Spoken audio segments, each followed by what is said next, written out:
Hey, welcome to Amusement Archive. We're in the Ozarks right now. We're gonna go check out Cosmic Cavern.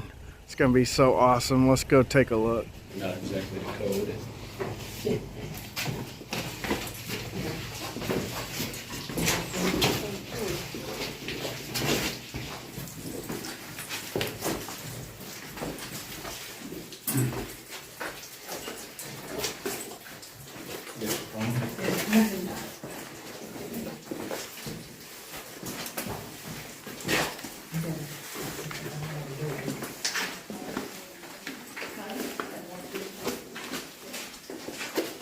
Get a good look at that passageway when we get down to the lower level.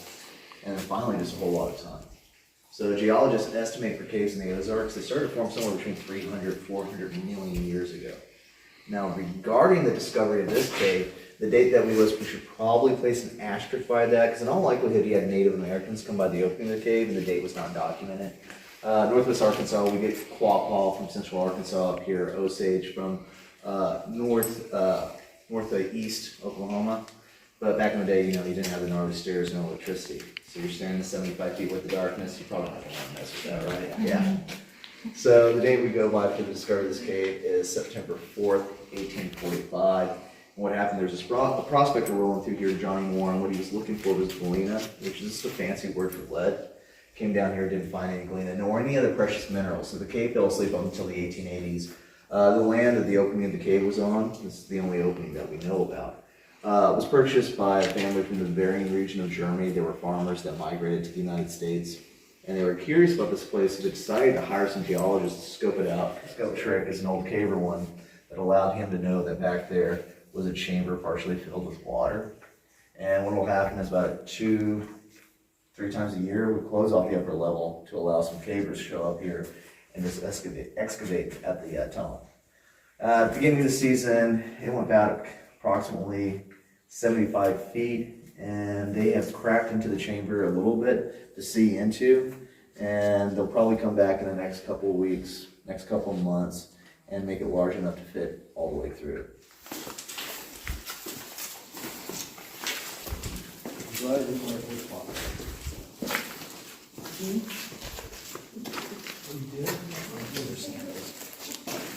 Actually, in the springtime, so if you get enough rainwater, it comes down to the cave, it'll enter into the South Lake, and excess water from the South Lake will come to here.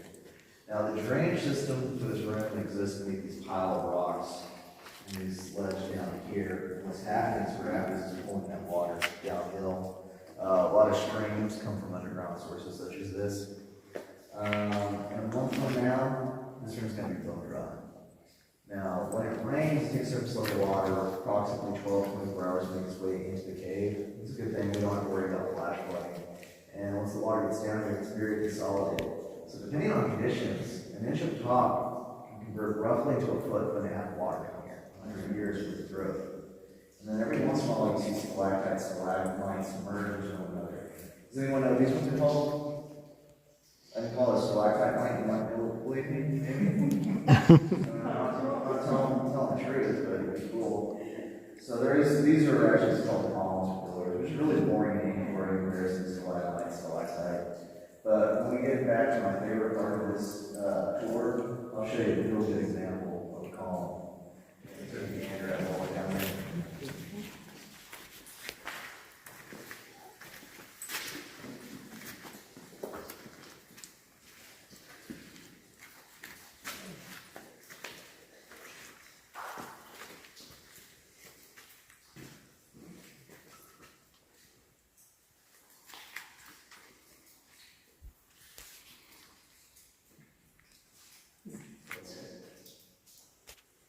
Runs in the southern direction for about 2-4 miles. So then due north of us, we're into the Sherman State of Missouri. You got another 30 miles of fault lines. Where we're at right now, we know what the cave looks like north down. So you got another approximately 29.5 miles of fault line. Then in all likelihood, you got a bunch of cave systems running underneath. And I like to chamber above me. It's called the gypsum room because it's full of gypsum. And gypsum is this white flakish rock-like material that they use to manufacture sheetrock, which in turn they use to build houses. But gypsum looks a lot cooler than sheetrock. Now it's very difficult to see into this room. I stand beneath here 800, 900 times and can't really see into it very well.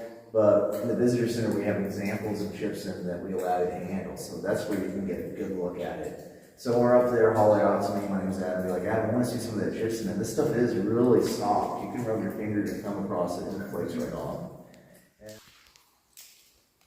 I guess smoke damage. Say smoke, yeah. People guess magnesium. Every once in a while somebody will say brain tumor. So. But what's really happened is it's been touched repeatedly. And when you touch a formation in the cave, oil on your fingers gets deposited onto it, and since water and oil don't mix, water hits it slides right off. So we're going to the South Lake. Big safety tip though, the passage through here narrows, so just be very careful when you're walking to the South Lake.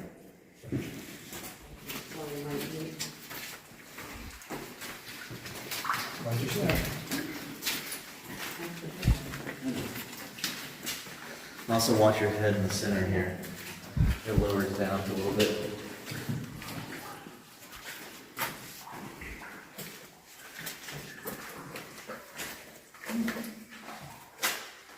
Sweet. Yeah, there's still some clarity to the water today despite the rain. Sometimes when it rains, it will bring sediment down the cave plate along the walls. But we can see about 7, maybe 10 feet down, you see it's got a nice wood green tint. What's cool about the South Lake is in the 80s and 90s, we've had divers come down here and they would do things like underwater filming, exploring, for the sake of exploring. So the most asked question that we get about the lake is how deep is it? And divers in the 80s and 90s shed some light on that. So what they would do is they would come into the overflow room and the platform beneath me as a passage. So that's how the divers were into the South Lake. And when I'm showing my light right there, from the surface to the bottom, you're looking at about 60 feet to reach it. Yeah. Now the deepest.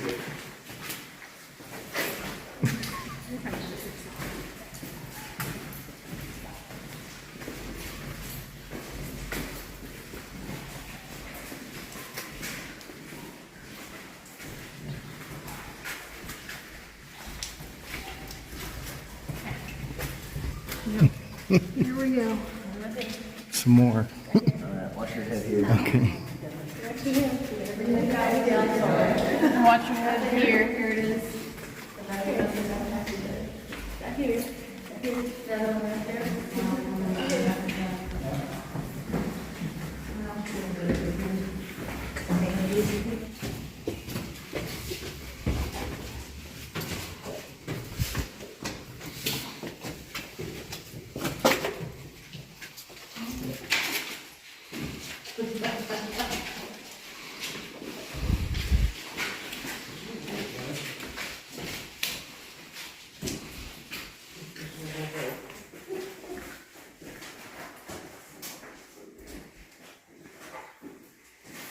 What's the little lady's name, by the way? Yoshi? Yoshi? White stuff around the outside of it. That's the calcite that I lit up earlier. And down the middle, you can see how it's hollowed out and how somebody might want to call it soda straw. Now, in just a few, I will show you the world famous soda straw, and that's really exciting, so we have that to look forward to. But right now, the room that we're in, What is it?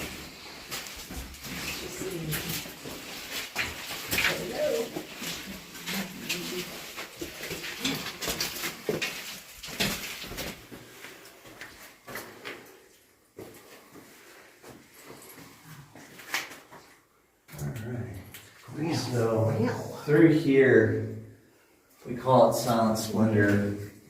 And they got rid of that namesake because once Ram was done dynamiting through the Kelby hole and he comes out here, you know, there was no more airflow that was creating the ghost sound in the ghost room, so this was a Silent Splendor. But what was absolutely remarkable of this location is the first time a human being ever stepped foot back here was ran on January 23rd, 1993. So to us, this is celebrated its 30th birthday. And compositionally, way different than anything we've seen so far. You know, obviously no more smoke damage. You got this nice white look, some more peachy tan formations, which that's iron that's gotten in there, but we're seeing way more white at this location. See, all the formations still intact. And like I said, we have formations here that we don't see anywhere else in the cave. In the summertime, our average group will be anywhere from 15 to 25. Yeah. Watch your step. Yep. Yoshi just said the same thing. Yeah. Watch your step, Dan.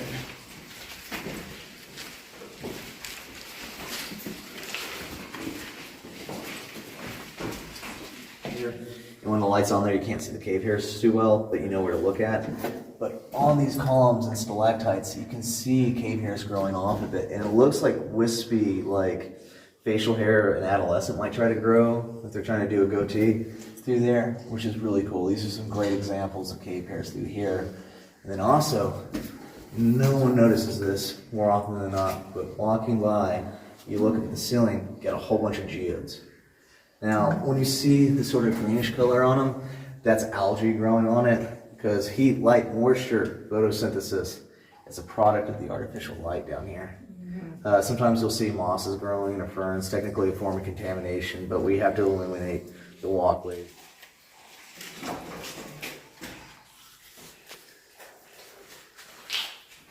So some of you have been to caves before, right?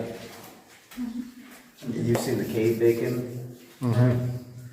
So when the cave bacon grows for thousands and thousands of years, and it's usually running along other pieces, sort of this veiny stuff up here, it'll look more like curtains or drapes. This part looks like jellyfish to me. But yeah, you were pointing up in this area. This is the passage that water was coming through that produced the waterfall sound to allow Rand to know about this area. And we've got the North Lake here. We've got divers in the North Lake. They went about 35 feet down. And what happens at that point is it bottlenecks. Very difficult to maneuver through, but one of the divers put their head through and saw that it opens right back up. Yeah.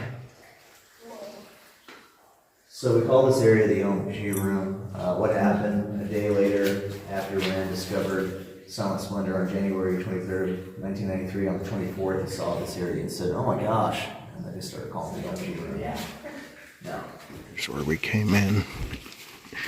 And then we're going to the right here after going all the way through the cave to another room.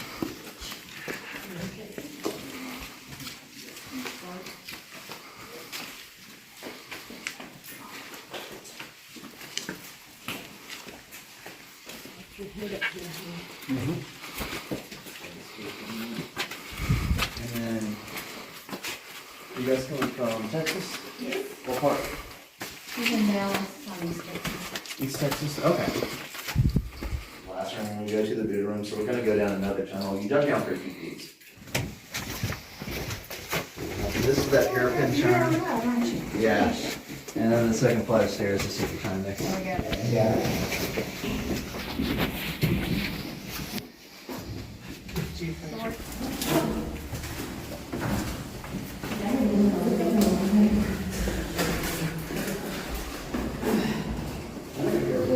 I know, I'm just saying, be careful.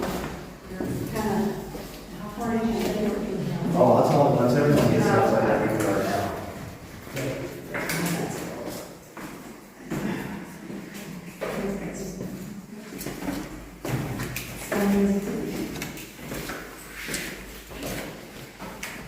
Awesome. And looking over here, you can see when people will crawl through. So that when the light started, that's where they would pop out. So it's about 8 feet. And so we get here and look around, they can kind of crawl in. So we took the easy route, believe it or not. And you were asking about how deep we are. So the deepest we are at this cave, in this cave is around the North Lake. We're somewhere between 220 and 280. At this point, we're 50 feet beneath the parking lot. And here we see the south side of the cave system. This stalactite called this water pouring off of it very quickly. This is the most active part of the cave system, so this book is always rocking and rolling. It has water dripping year round, and it usually hits the divot here. You can see that it's splattering out. So because of that, you got formation going upward, expanding, and this is one of my favorites. But if you had to guess what it looks like, what might you guess? A tree. Yeah, it is a tree stump. We can know that for certain, I'm not fiddling with you because you can see the rains and the crack running through it. So when Rand started this job about 50 years ago, one of his coworkers thought it would be absolutely hilarious to put a tree stump in a cave to mess with geologists like 2,000 years in the future, which is pretty funny. But the cave's already got a lab going on, so this tree stump is actually calcified into the cave. So if I were to take my hand and try to shake it, it doesn't budge. And since you got a solid structure, it's calcified in the cave, and it's got calcite rich water continuously dripping on it, this fried egg right here is actually half an inch stalagmite growing on it. So the trees stump, not indigenous to the cave, being commandeered by the cave. We can do cave-like things like let the stalagmites grow on it. Makes me think of Jeff Goldblum in Jurassic Park, like one's And what goes good with the fried egg? Bacon. Yeah. So a good example of cave bacon here. Decent example of Canadian bacon we can buy out of it here. And then a good inside look at some stalactites. And if you're curious what the structural integrity of these formations, icicles are a good analogy to pull from. Because with an icicle, you can flick it off sometimes with your fingers. And as you know, living in Minnesota for a while, sometimes those bad boys get so thick, you need a baseball bat to tie it. And you two come on. And you're under the age of 7, you just get really confused at this point. Alright, so. Easier going.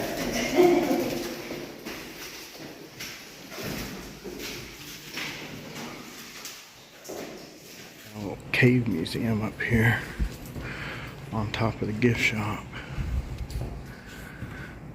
It's got this awesome mystery cave sign.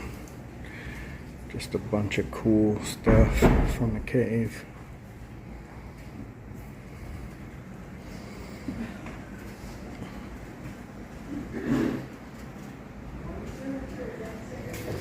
I like these old patches, and that pennant down there is pretty awesome. You can also touch stalactites and stuff that have been broken off. Pretty cool little secret area up here. Got some old school shirts that they used to have. Cool designs. Here's a quick glance at the gift shop. Lots of gems and stuff. T-shirts, kid shirts. Check out these geodes. $850. So cool. Got some chess sets. Pretty cool gift shop.